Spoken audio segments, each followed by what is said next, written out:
So now, how do you stay emotionally relevant? That's the phrase I think is quite useful in selling, is because that person may actually need you to be angry at them. That person may need you to be incredibly calm and non-threatening and small.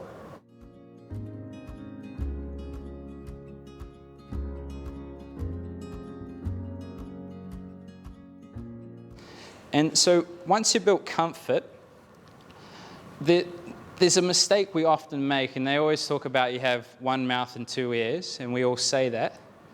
But in reality, how many of us are actively listening to the person? So most commonly, your experience is people are thinking of what to say next, or they're thinking what that means to them. So I've heard that called the already always listening voice. So it's going, they're talking, are you there? Like if they start giving you a problem, you're actually trying to solve a solution, but the solution was actually to listen to their problem. Like you probably had experience in your personal life where you're really upset, you just want someone to listen to you, and they start giving you advice.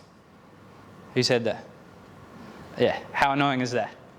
Exactly. So sometimes the best thing you can do is actually listen. It sounds stupid, it sounds like everyone's doing it, but not many people do. And listening isn't just their words, it's like, what are they not saying? What are their mannerisms conveying? How is their body language? Are they closed off? Are they open?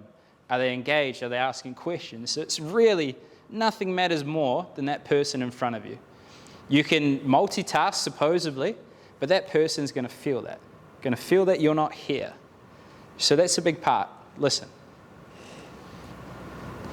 The second part, so you got comfort, you built the comfort, you've done the mirroring, you've done the connecting, you've made them feel understood, and you understand the problems that are going to come. So now, how do you stay emotionally relevant? That's the phrase I think is quite useful in selling, is because that person may actually need you to be angry at them. That person may need you to be incredibly calm and non-threatening and small. You need to be emotionally relevant to what that person needs. I saw a few people cringe when I said angry, so I don't want you to just start screaming and slamming the desk, but if you think of the archetype of people, have you ever had someone you kindly and nicely asked them, yeah, come on, get involved. We saved a seat for you. All right, all good, mate.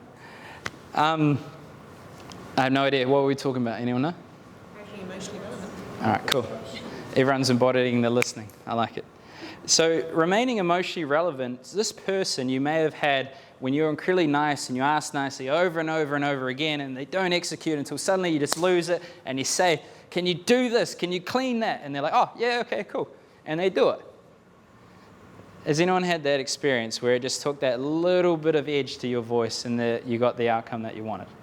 So it sounds counterintuitive. It sounds like you don't want to push your emotions on someone, but just think about the archetype they have. They could have had a very overbearing parent, or they could have had an experience where they're really self-critical and they need a huge amount of positivity and support, so they don't want you to be too angry or too imposing because it reminds them of that person that tripped them over when they were at school, and now it's this whole thing in their head.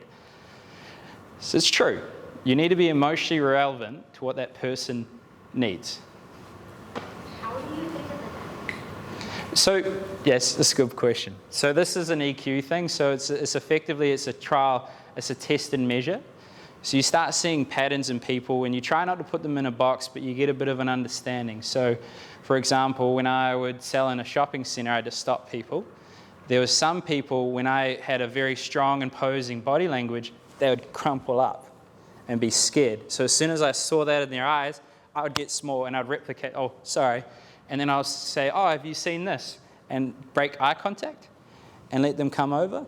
So you'll start seeing in their reaction, you'll have some people that don't like too much proximity. If you're too close, they'll clam up.